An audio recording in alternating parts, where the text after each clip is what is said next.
Hi, welcome everybody. It's Mike Newton down here at Lytham Golf Academy. It's iron review time, and I've got some really nice irons to look at today for you, and it's the Ben Hogan Fort Worth blades, which look absolutely stunning. So I'm going to take a look. I've got a 4-iron, a 7-iron and a pitching wedge. Going to hit all three. We've got GC quad on the floor as always, so I'll give you some data of the performance as well as my personal feedback of the looks and the feel and the type of golfer these are aimed at.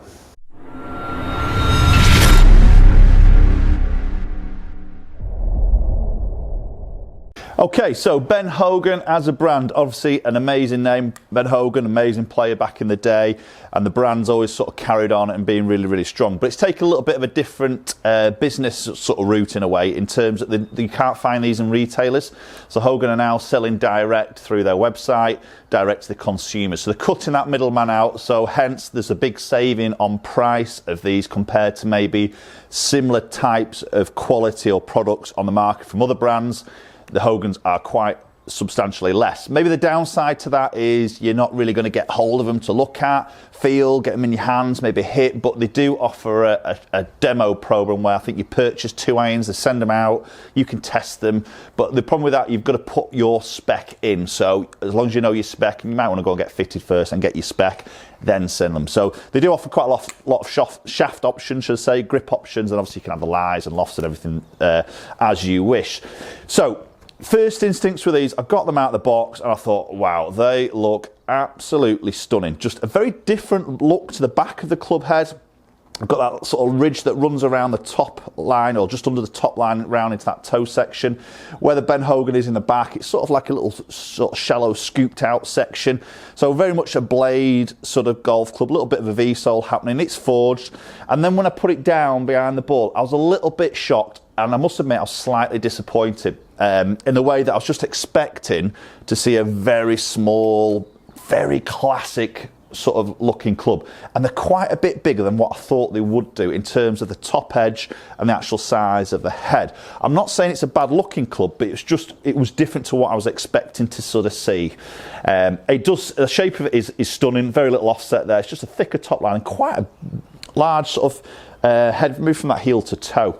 So let's get underway. I'm going to start with the pitching wedge.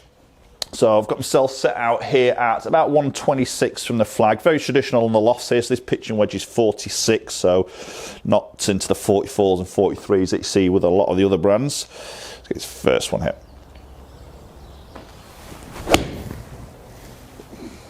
Yeah, that feels as good as I'd expect it to. Forged head. Quite a nice little opening shot, and looks to be stopping pretty quick. So again, you know, these irons are very much geared around control, playability, workability, feel through the actual club head. So more what Hogan's saying is towards that sort of skilled player, and I probably agree with that. You know, you're probably not going to find a massive amount of forgiveness. Having said that, from what I've just said about the head size, it doesn't look too daunting when you put it down by the sort of golf ball.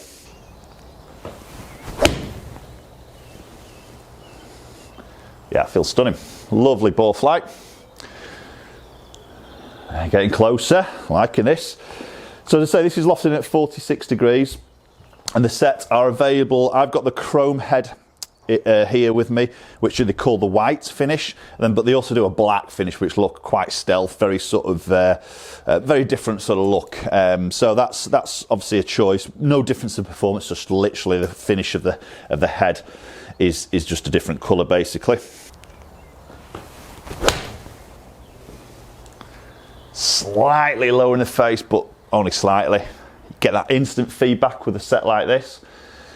Very consistent on that carry distance, which you should expect with a pitching wedge, to be honest. But you're interested to look at some spin numbers and see how consistent that is. Again, that's what these clubs are all about. Lovely. That feels really, really nice. Another's quite straight one there. Again, just pull up a tiny bit short of that, but not by much. Hitting the target, lovely, nice and accurate. Superb. Right, there's pitch wedge hitch. Let's move into the 7-iron. Okay, so 7-iron in my hands now, and again, putting that down by the golf ball, very little offset, sort of medium top line, I would say. And that's the bit I was sort of expecting to be a very sort of sleek or thin top edge there, and it's not. But don't get me wrong, beautiful shaping of the club head, very sort of traditional looking, just a little bit on that larger scale. I'll just sort of say I've got these into my spec, so a couple of degrees upright. I've got the KBS Tour V120 in X, a little bit longer than standard mid-size grip, which is my spec, so Hogan have built these to my spec for me, which is nice of him. And let's get this 7.9 hit. So 34 degrees, so it's on that more traditional lofting for a 7.9. So again, it's aimed at that precise precision and control. Ooh, that feels lovely. Lovely high towering flight. So I've moved myself out, that's gone a bit further actually. I moved myself out to 160 yards there, thinking that I should have hit a few looseners, or not looseners, I have warmed up, but I should have hit a few 7.9s to get my yardage dialed in there. That's 168 carry, just going to the back edge of that green a little bit there. I'm just going to move myself back a fraction. Okay, 173 from that flag now.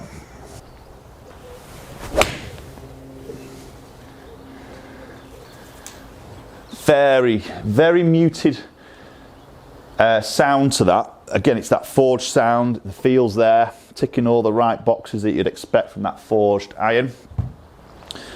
Feels really nice off that club face.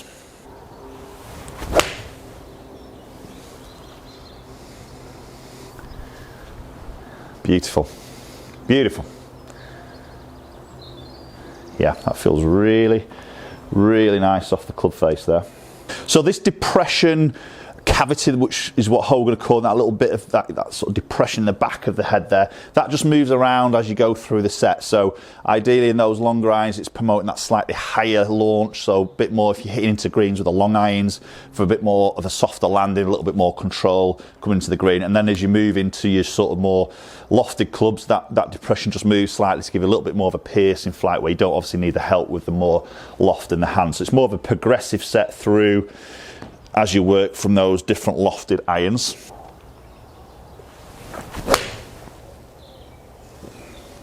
Oh, just didn't quite get that. You get the feedback there, you know, when you just don't quite strike it, you're a little bit short right on that pitch as that came into land on that shot.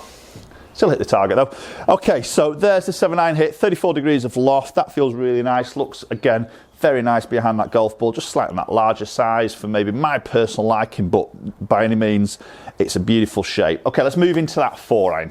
Right, so 4-iron in our hands. It is lofted in at 22 degrees, and these are available from a 4-iron to a pitching wedge. So there is actually no 3-iron available in these, but they do offer a Fort Worth, like a driving iron, long iron replacement. So that may be an option for the guys who want that, maybe that 3 or possibly even a 2-iron sort of area. So the other feature we've got on these irons is the V-sole. So you'll see there, just sort of towards that front edge of the club, it's got a very sort of high, what they call a high bounce leading edge and a very low bounce trailing edge. So very versatile is what Hogan is saying on various types of lie angles, downhill lies, uphill lies, etc. And obviously tighter lies on that golf course. Now, putting that down by the golf ball, again, it's a slightly larger profile than a traditional blade. Again, medium top line, as we saw, a little bit more offset this time. So it's a good shape. It's a beautiful shape. Let's get this 4-iron hit. So I've got myself out at 210 yards, which should be about right. Oh, that's a little bit necky. It's flown pretty neutral, didn't get all of that, so that's just landed up quite a bit short there. A little bit low heel on that strike. Accuracy wise done alright, and it's obviously run out, it's just come up a little bit short on that carry distance as you'd expect. Oh, that's flushed. That's a better strike. Just fractionally pulled, so it's just gone a little bit longer there because of that little bit of a pull. But really struck that one much better, far better feel, obviously through the strike. That's good. That's a better one. So a little bit of that higher flightsy there. Now it reaches that carry distance there because of the strike. Just running through a little bit. I mean, bearing in mind when you're hitting a 4-iron into this green here out, so that's 205 carry. So the other thing that's happening with the Fort Worth irons is the lofts, and as you work through the lofts, obviously you've seen some traditional lofting, but Hogan have got what they call a precise lofting system. So basically they are exactly 4 degrees from the 4 iron to the 5 to the 6 to the 7 to the 8, gapping of exactly 4 degrees. What you find in a lot of other brands is in those longer irons, the gap in between the lofts might be sometimes 2.5 to 3 degrees. Of loft, and then it jumps as you work into maybe the 5 to 6, jumps to 4 degrees. Then in shorter irons it then jumps to 5 degrees.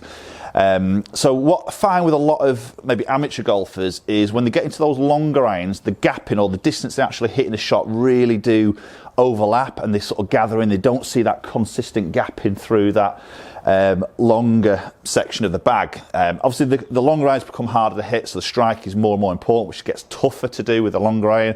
So to get that consistent gapping that you can probably see between your wedge, your 9, your 8, your 7 maybe, it starts to overlap a little bit. So I think that's a really good thing that Hogan onto there, exactly 4 degrees from the 4 iron, gapping all the way through the set, right through to that pitching wedge. Okay, I'm just going to hit one more shot here. I'm just going to try and hit a little bit of a higher sort of fade into this, just see if we can get a little bit more stopping power, and maybe just sort of see how easy it is to sort of shape these irons, which really is what these irons are all about. So I'm going to try and hit that sort of higher sort of cut shot.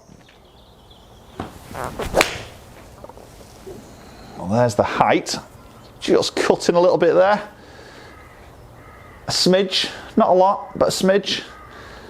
Yes, that did stop a little bit quick. Let me hit one more shot, just try and do that.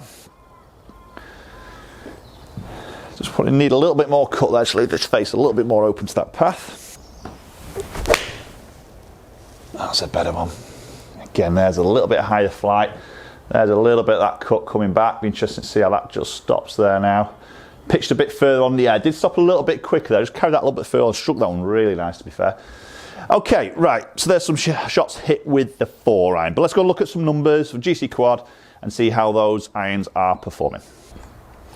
Right, okay, so we'll start with the pitching wedge first. So at the top, so we see average ball speed 98.7, launching 25, spin number 9,700, which is a pretty decent spin number there for a pitching wedge, where I'd sort of expect it to be on that 46 degrees of loft. Carry distance 125, and pretty consistent there. Spin, maybe that's that. Yeah, second one just dropped off a little bit more.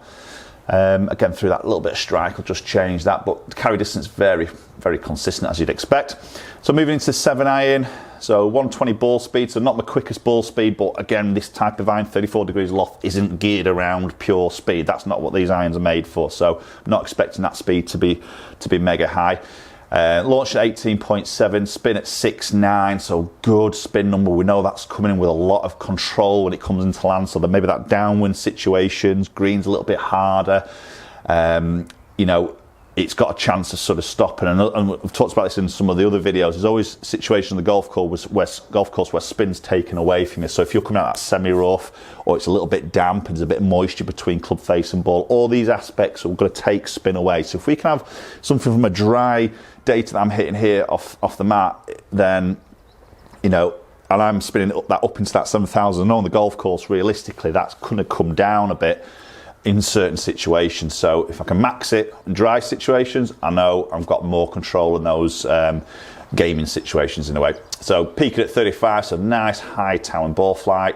So that's coming in at 48 degrees descent angle, so that's going to help with a little bit of stopping power plus the spin.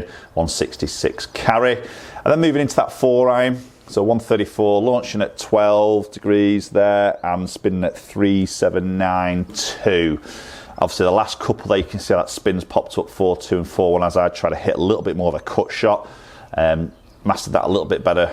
The first one did cut, so he had a 59R spin, so I'm claiming that. I started it left, I just didn't quite get enough cut spin back. Second one was a little bit better there, 143R, which is right spin cut spin. 209, 211, so averaging at 208. So some decent numbers there. Right, okay, guys, so there we go. There's the Ben Hogan Fort Worth irons, and I think they are a really nice set of forged irons. As I say, maybe for me, I was expecting a really slim, small, compact iron.